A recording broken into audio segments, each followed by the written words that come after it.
Hey drummers, Mike Michalkow here from the Drum Lab just outside of Vancouver, British Columbia, and today I want to talk about the 5-stroke roll. Yes, it's a rudiment, and for those of you who don't know what rudiments are, they are simply combinations of rights and lefts that we use around the drums to create patterns for fills and beats and solos and whatnot. Now don't let this rudiment freak you out, because I'm not going to try to turn you guys into marching snare drummers, even though that's a good thing. If you want to do that, it's amazing. But it's simply, I'm going to show you this simple rudiment to take it around the drum set to enhance your groove playing, your fills, and some solo stuff. Now first of all, 5-stroke roll, for those who do not know what it is. How many strokes in the 5-stroke roll? Yeah, 5. Anyways, right, right, left, left, right.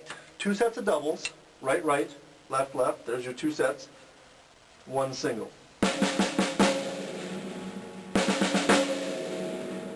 Simple enough, okay?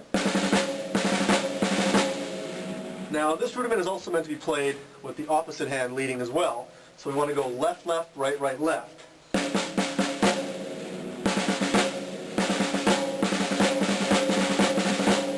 It's a great way to sort of work on the weaker side for you right-handed drummers. Now let's just go back to the right-hand side for a second. I mean, it's kind of cool, it's alright, you know, I mean, it's kind of fun to just sort of play.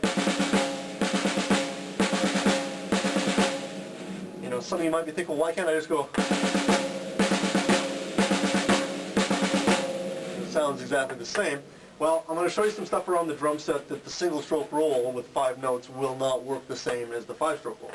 Now, when I first learned this, I had a teacher that really didn't know how to teach it to me. He just said, well, I want you to go home and practice the 5-stroke roll, right, right, left, left, right, left, left, right, right, left. And I'm like, oh man, I've got like a new Metallica tune I got to learn. What are you talking about, 5-stroke rolls?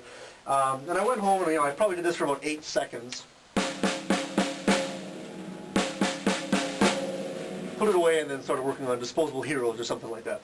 Anyways, later on down the road when I started getting a little more involved with this instrument and starting to hear really cool fills and various licks that my favorite drummers were playing, I realized that it was simply just sometimes orchestrated combinations of these rudiments around the drum set, which I want to show you right now. So let me just go back to the original plan of playing on the snare for the marching band guys. Okay, very, very cool. Listen to how this rudiment sounds when it gets faster. It's pretty hip.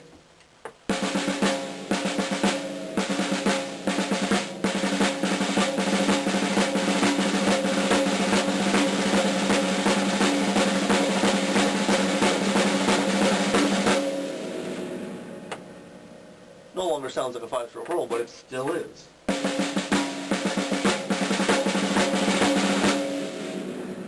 So after practicing that for a while, I thought, well, that's pretty cool, but I want to sort of see if I can figure out another way to take it to one of my 10 million drums around me here. And I thought maybe I can take the single and move it to another tom. Maybe I'll go to the floor tom on the single right.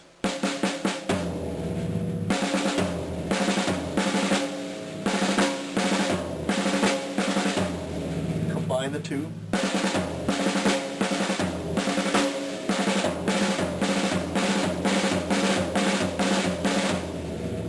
I was starting to like that. I was like, hey, that's pretty cool.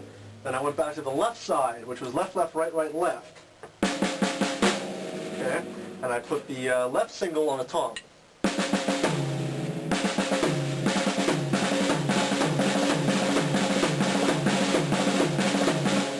And I went, all right, giggity gig, it's starting to work. I was liking this a lot. So next thing I did, I thought, hey, let's take those two ideas and combine them together. All right.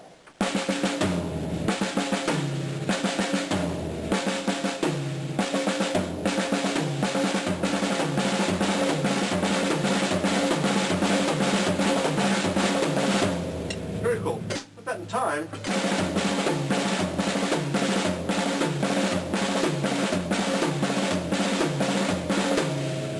I can use that for solo ideas, fills, end of song freakouts, whatever you would like to use that for. So even for you guys who only play a 4-piece kit and don't have 98 toms like I do, is just, you know, utilize the 3 drums right there. Okay, so the next step would be to I want to put the doubles on the toms. So we'll start on the small tom, and I'm going to go right, right, left, left, and then put the single on the snare.